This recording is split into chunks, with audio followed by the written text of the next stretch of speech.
Le Togo s'est conformé au nouveau cadre harmonisé des finances publiques dans l'espace Union économique et monétaire de l'Ouest africain et aux normes exigées pour toutes les institutions supérieures de contrôle des finances publiques au monde. Ce, après l'adoption par les députés togolais de 2 projets de loi portant respectivement sur l'organisation et le fonctionnement de la Cour des comptes et des cours régionales des comptes et au statut des magistrats de la Cour des comptes et des cours régionales des comptes. 2 projets déposés sur les parlementaires a reçu l'unanimité des députés jeudi le 7 octobre 2021 lors des travaux de la 6e séance plénière de la 2e session ordinaire de l'année. Les 2 projets de loi portent sur l'organisation et le fonctionnement de la Cour des comptes et des cours régionales des comptes, le deuxième est relatif au statut des magistrats de la Cour des comptes et des cours régionales des comptes. Les travaux sont dirigés par Yavad Djigebodit Ségan, présidente de l'Assemblée nationale. Face aux députés, le commissaire du gouvernement, Christian Trimua, ministre des Droits de l'Homme, de la formation à la citoyenneté, des relations avec les institutions de la République, porte-parole du gouvernement. Au terme de l'examen, les parlementaires adoptent les projets déposés sur leur table. L'avantage des 2 projets, c'est que, ils vont par cette adoption, les 2 projets de loi vont renforcer le contrôle de la gestion des finances publiques au Togo et donc, répondre aux enjeux et impératifs de décentralisation. Au Togo, l'organisation et le fonctionnement de la Cour des comptes sont fixés par la loi organique de 1998. Pour qu'elle tienne en compte des exigences de l'Union économique et monétaire de l'Ouest africain, certaines innovations sont alors introduites dans le titre 7 de la Constitution du 14 novembre 1992 par la loi du 15 mai 2019 et surtout des insuffisances constatées dans son application.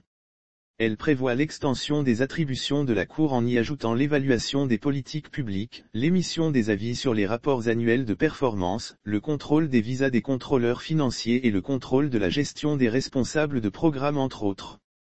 Pour respecter les normes de l'Union économique et monétaire de l'Ouest africain et de l'INTOSE, l'énonciation et l'affirmation de l'indépendance de la Cour et son autonomie financière et de gestion ont été prévues. Bien d'autres aspects ont été introduits, notamment la compétence juridictionnelle de la Cour et des cours régionales des comptes en matière de discipline budgétaire et financière et un système de mandat renouvelable dans la limite de l'âge de 65 ans pour les magistrats de la Cour des comptes et des cours régionales des comptes. Au terme de l'adoption à l'unanimité des 2 projets de loi, Christian Trimua se sent soulagé. Saluant le vote, il estime qu'ils sont en phase avec la réforme de la gestion des finances publiques entreprise depuis 2008 au Togo. Selon Trimua, les parlementaires à travers l'adoption, dotent la Cour des comptes et les cours régionales des comptes de leurs instruments juridiques de travail, d'une part, et permettaient à notre pays de se conformer au nouveau cadre harmonisé des finances publiques dans l'espace Union économique et monétaire de l'Ouest africain, ainsi qu'aux normes exigées pour toutes les institutions supérieures de contrôle des finances publiques au mondial, d'autre part. Le statut des magistrats de la Cour des comptes est fixé par la loi organique du 15 avril 2009 au Togo. La loi organique portant statut des magistrats de la Cour des comptes des cours régionales de comptes quant à elle, la remplace, tout en consacrant un système de mandat, prévoit également une évaluation annuelle des magistrats. S'adressant aux députés au terme du vote, la présidente de l'Assemblée nationale a de son côté, salué la démarche qui, dit-elle, s'inscrit dans la volonté du président Faure Gnassingbé de s'assurer du bon emploi des crédits, fonds et valeurs gérés par les services de l'État. De nos travaux, doit se lire notre conviction de renforcer la confiance que nous portons envers ceux qui sont chargés de la gestion des deniers publics et la responsabilité qui est la nôtre de les encourager à accomplir leur mission avec probité et loyauté, a déclaré la présidente Ségan. D'autres dispositions ont été également prévues afin de permettre à la Cour de faire face à ces nouvelles attributions et pallier les insuffisances.